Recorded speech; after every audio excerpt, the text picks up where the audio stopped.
Yes, guys, we keep it moving, we keep improving. This is episode 19. I can't stop eating junk food. Is it my fault? Help me, Dan. I've got yous. But this one is going to be a harsh reality and a real one. Guys, the game is rigged. The food industry and the game is absolutely rigged. That's the bitter truth, guys. There's so much fast food, chocolates, pastries, shops, drive-thrus, Uber Eats. There's so much around us, guys. It's inevitable that the majority of people keep putting on weight and can't keep it off. All this food is addictive.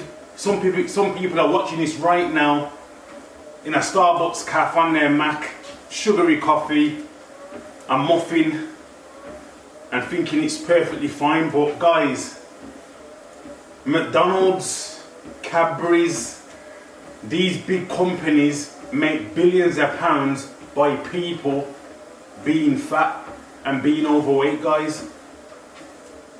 These industries don't guesstimate or take risk on what they're making. They know they make 1 billion chocolate bars.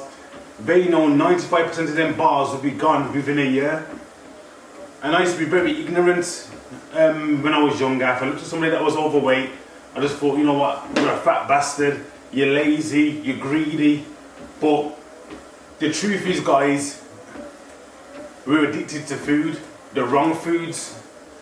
And that's the way it's made. I said this many a times. If you go into a supermarket, there's only there's only a few sections in a supermarket we can genuinely eat from. You know what I mean? We can't really eat. Like, when I go into my Morrison's, as soon as you get in there's a pizza section. There's loads of different pastas and sushi. There's loads of cheeses, loads of different breads. The way supermarkets are set up, it's impossible for you to eat healthy if you haven't had the right education. And I'm going to go back to the beginning regarding myself. I was born in 1983. I left home in 2021 when I was about 21. So when I lived with my mom, I didn't learn about food and healthy food, but my mom was a healthy person. So in school, I've said this before, after school, my meals consisted of tuna and rice, chicken and rice, corned beef and rice, lamb chops with hard foods, dumplings, boiled potato, plantain, yam. I was brought up, obviously I'm from a black background, obviously Caribbean, Jamaican, that's the background I'm from. So I was brought up on these type of foods. When I actually look back, I was eating like a flipping bodybuilder. You know what I mean? Like, I didn't come back from school and have like oven chips or deep fried chips with burgers or steak and kidney pies. That was a treat for me on a Friday only. That was a discipline my mum gave me when I was young. I didn't know it was discipline, but it was a good regime that I had in my household. Of course I had biscuits in my household, but it was a very limited amount of biscuits and sugary stuff that was in my house growing up. And funny enough, when I was younger, I used to look at myself and think I was always fat compared to my friends. But when I look back at pictures in my teens, I was one of the fastest guys in my school at running, probably in the top 3, top 4 fastest. I was a good footballer. I was the best centre back in my school. Athletic. I used to run in 200 meters. I was really athletic. And I only started thinking about this recently. When I look back, when I finally left home, them principles and what I learned from my mum and how to eat, I was very active playing football and whatever, all went out the window when I become a young man. When I started making my own money and doing my own thing, it changed. I didn't cook for myself. I was eating takeaways with the lads, Chinese, going to Bing's, eating pizzas, Chinese food, eating out of pubs, drinking alcohol. Alcohol got introduced when I left home more. Going out on the weekends, drinking like a madman. Everything all the principles I had at home, all went out the window when I left home. And all the problems came as years went on when I left home. It finally hit me, my weight gain, when I started driving. I passed my test in 2007. So naturally, when you've got a car, you're in your car most of the time driving. I was driving, eating and chilling. I was constantly sitting down. Football went out the window. Bike riding, being on bikes went out the window. Walking on the streets went out the window because I was driving. That added to the problem even more. We started making more money. Guess what I started doing? Eating more food. Bigger plates, dining out, going out more. You know what I mean? My first food shop consisted of chocolates, lamb burgers, turkey drummers, crisps. There was nothing in that trolley that was a single ingredient food. It took me a long time. It took me probably till about 2010, 11 to actually understand about single ingredient foods and eating the right foods. I don't mean just eating healthy or thinking you're eating healthy. I'm about avoiding foods that inflame you, that make you addicted, mess up your hormones, make your brain foggy. There's a lot that goes into it, guys. So my point I'm saying when I brought up my background and my mum and stuff, the game is rigged, because if you're not educated at home from early about food, when you finally leave home on your own as well, it's even worse. So if you come from a background that you've already been eating chocolates and you've been eating fried food from young, it's even worse for you lot, because when you finally leave home, you've got no one to turn to or no education or nothing about food. So it's like it's a catch-22, it's a lose-lose. You know what I mean? We don't get educated in school. I don't know about now. I don't think we do now in 2025. But when I was in school, there was no education about protein, carbohydrates, good fats, what oils to have, water intake. There was nothing about nothing. We just about spoke about sex education. That was very a small copy. I think what I remember in school that stands out the most is flipping Henry VIII. And Henry VIII has not benefited me from leaving school. You know what I mean? So my point is, guys, if you really want to lose weight, you have to get educated, guys. You guys are lucky now, because when I first started understanding about the body and learning about the body, I didn't have YouTube, I didn't have influencers, I didn't have certain channels to listen to and get the input. The first channel I locked into on YouTube was Chris Jones, Beast Mode Jones. I think it was in 2010-11. That was my first fitness YouTube channel I watched, and I still watch him to this day. It's from America, Beast Mode Jones. And then I started watching different channels, but there's only a handful of channels that I watch that I respect, and what they say is facts. You know what I mean? So when I was coming up, there was nothing to watch. You guys have got it all now. You know what I mean? And you have to get, I think it's important in this day and age now to get educated about food, because if you don't, you will never get the physique or drop the body fat ever. If you don't understand the nutritional intake of what you're eating.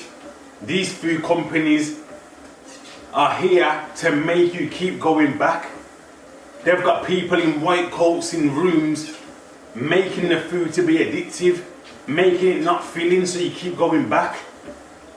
I can give you an example. If you buy a packet of a tin of Pringles, you probably eat 2 tins of Pringles. If you buy a packet of potatoes and make 10 jack of potatoes, you'll probably get through 1.5 jack of potatoes. If I bought you a whole chicken now to eat right now on the spot, you would struggle to eat that whole chicken. But if I bought you 20 hot wings from KFC, I guarantee you could do about 10 to 15 or probably the whole lot. Guys, this is what I'm saying. If you go to McDonald's, I know people that can eat 2 or 3 cheeseburgers at once. If I made homemade burgers with mince, add a little egg in there, mix it around, do them. You couldn't eat 2 or 3 of them burgers. And my point I'm saying, guys, the food that they're making, they make it for you to keep going back again and again, again and again and again. The reason these companies are multi-billion-pound companies is because society is getting bigger and are more addicted to food and the foods that you're eating from them. That's the bitter truth, guys. If the world was a healthy place, there would be no McDonald's, there would be no Burger King, there would be no Pizza Hut, there would be no Five Guys, even though I like Five Guys. There would be no KFC, there would be no Uber Eats. You know what I mean? These things wouldn't exist if the consumer wasn't getting addicted and sicker and sicker. And guys, I'm not going to go too deep, but I'm going to give you a vast one. Fast food industries go hand in hand with pharmaceutical companies. And what do I mean by that? If you eat sugary foods constantly, when I was eating sugary foods back in my day, I constantly needed Gaviscon. You see where I'm going? So if I'm eating sugary foods constantly, I'm gonna need Gaviscon. That is a pharmaceutical drug I've got to take to help with acid indigestion. Does that make sense so far? If I constantly drink fizzy pop and eat them certain foods and not getting my veggies and certain fibre in, I will get constipated. What do you have for constipation? Something from the pharmaceutical companies. Fast food and pharmaceutical go hand in hand. This is what it is, guys. If you're not drinking enough water and you feel dehydrated, you get headaches. What do you drink? What do you take to help with your headaches? You take headache tablets. You know what I mean? These things go hand in hand. It's a big business. If you Google Pepsi, Coca-Cola, Unilever, Cadbury's, and see how many companies they own around the world. Nestle, Google Nestle. These big companies own big stakes of the food industry around the world, guys. And this is why I said the game is rigged. If you don't understand and educate yourself about nutrition, about the food you're consuming, it's a downhill, no, it's an uphill battle, guys. It's an uphill battle. It's a bitter pill to swallow, and it took me a long time to swallow the pill as well. But the game is rigged, guys. You either go one way or the other. There's no in between. I'm not saying again you can't have certain things, but you've got to get yourself in a place where you're so fine-tuned and disciplined that you don't go left again. Do you know what I mean? It's so easy to eat a certain food, especially when you're not in a good place, and just constantly binge eat that food and not stop. Have you ever been in a place or been at home, you've ordered some food, you're actually eating it, and while you're eating that food, you're thinking, why did I order this? Why am I eating this? And that's how food is made, guys. It's made, it's an addiction. It's like taking drugs. You have to wean yourself off this food. It took me years to wean off them foods. Granted, I have an alcoholic drink here and there. Granted, I have a chocolate bar here and there. But regarding refined foods and fried foods and that, I can't remember the last time or even when I had fried food. Unless it's obviously Chinese food, but I mean like a fried breakfast. And that's why I'm glad the background I come from, because I wasn't introduced to certain things, breakfasts like that. I don't have oven food like that comes out of a packet from a freezer. I don't eat them sort of foods. So for me, when I did get on my journey years ago, my battles with the sugary food, which is chocolates, the cakes, the alcohol, you know what I mean? We've all got our battles, but like I said, the point of this video is you're asking me, is it your fault why you're addicted to junk food? And I will say it's 50-50. 50% the businesses and the companies make you addicted to food, and after a while you're going to have to take accountability when you understand and realise, why can't I stop eating this food? Why am I breathing right? Why don't I sleep right? Why am I feeling down constantly? Why don't I look in the mirror at my body no more? When you get to that sort of point, it's on you to take accountability or sit down and talk to somebody about making a change and getting into the right shape for longevity and for your health, and especially for your heart health as well. You know what I mean?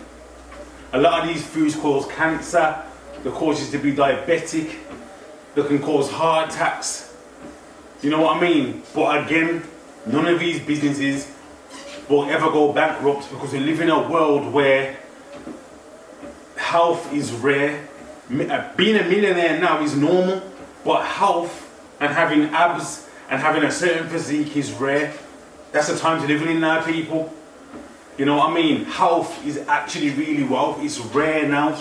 So if you're a person now that's doing what I'm doing now, eating the right way, getting the mind right, learning every day, you're in that 5% club, because there's not a lot of people doing it. You know what I mean? I'm not in the best shape yet. I want to look much better.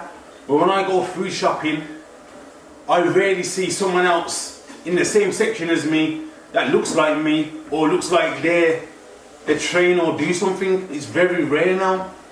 I'm not saying there's no athletic people and great physiques out there, because I see them every day. But I'm saying it's very rare. I will walk down a food aisle and see 7 of me in that aisle. I would never see it. I see a lot of now, and this is no disrespect, I see people walking with gas in there. I see a lot of elderly, and not even elderly like 75, 80. I'm talking about people in their 60s, late 60s, walking around with massive cylinders on like a trolley thing, gas in there. It's sad, to be fair.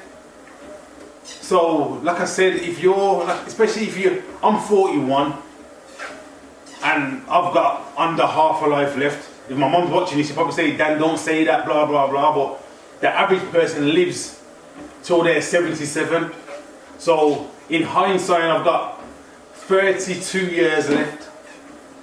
But, if I keep looking after myself, I can make that time span, lifespan last longer. And this is what I'm saying. Every time you're putting that chicken wing, that hot wing in your mouth, every time you're putting that Pringle in your mouth, your lifespan, you're losing days.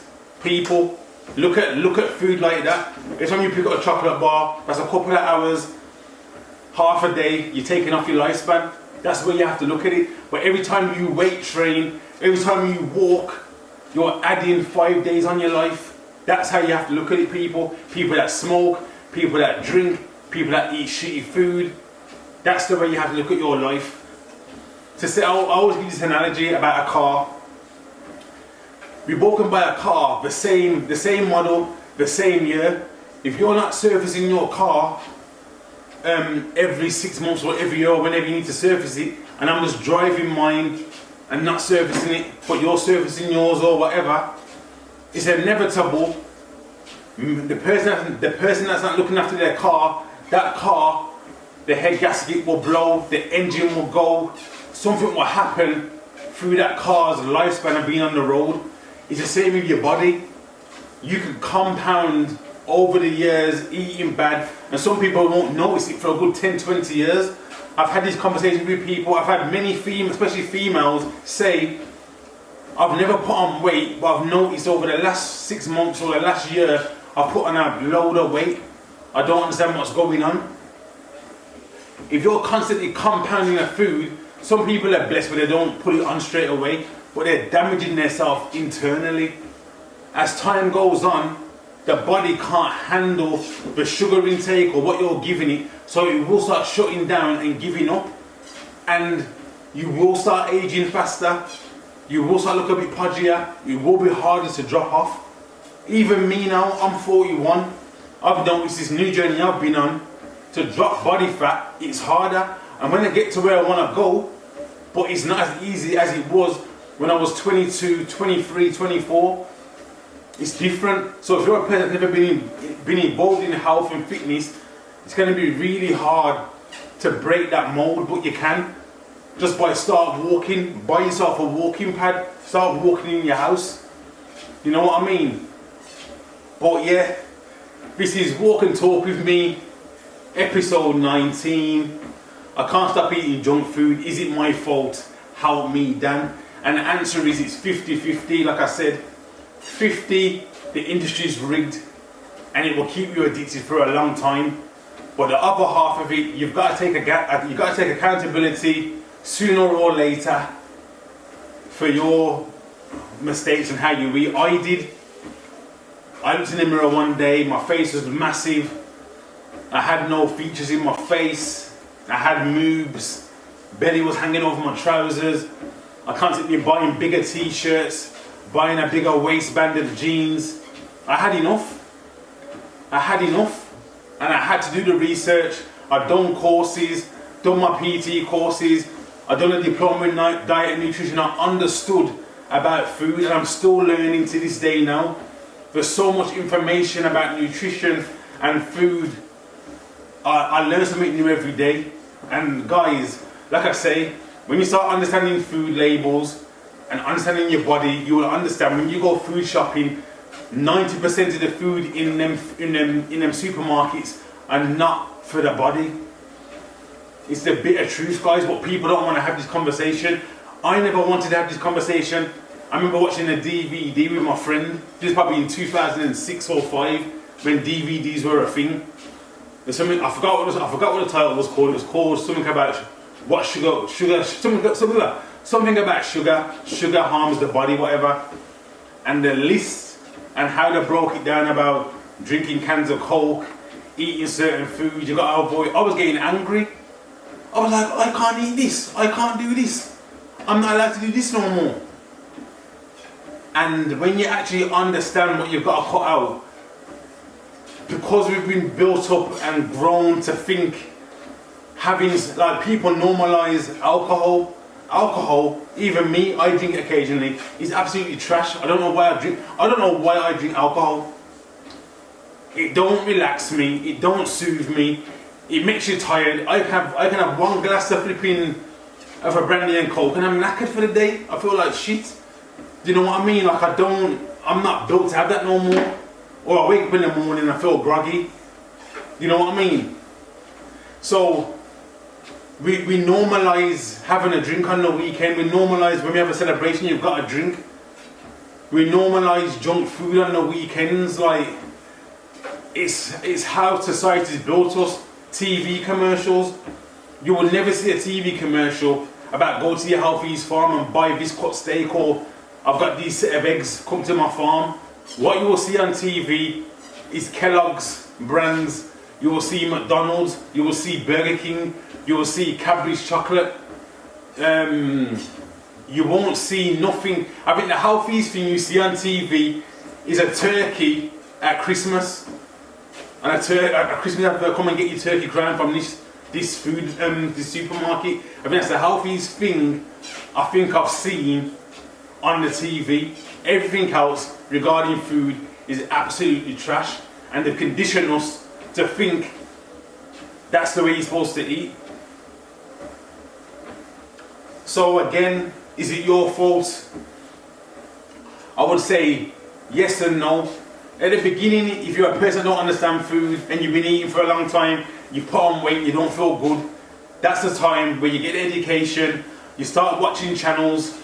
Like I said, YouTube's a great place, and there's great channels on YouTube that will give you advice about what foods to eat, what causes inflammation, what causes you to have stomach aches, what causes you to bloat.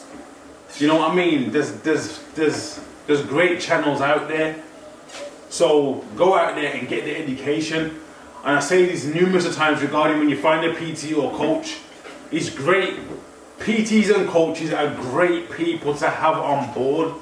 But again, this is a mad analogy, but if I went outside now and jumped in a car, and I've never drove a car before, it's inevitable I'm gonna crash.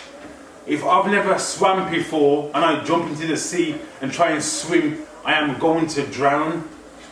And it's the same when you have no education at all on flipping out. You have no education at all, and you go to a PT and coach with no data, and you expect to get help. all the PT and coach will do, the majority, will put you in a calorie deficit to lose weight. If you've been eating shit for 10, 15, 20 years, you will lose loads of water out of your body the first 4 weeks and fight, and you'll be like, oh my God, I've lost 14 pounds. I've lost 15 pounds, which is great because you've lost some sort of weight off your body. You can probably move a bit better and whatnot. But I would say 90% of that first month, 90% of that first month will be water. When I started my journey last year in July, the first 3.5 to 4 weeks, I lost 10 to 11 pounds. I would say 90% of that weight, I would say 7.5 pounds of that weight at the time was water.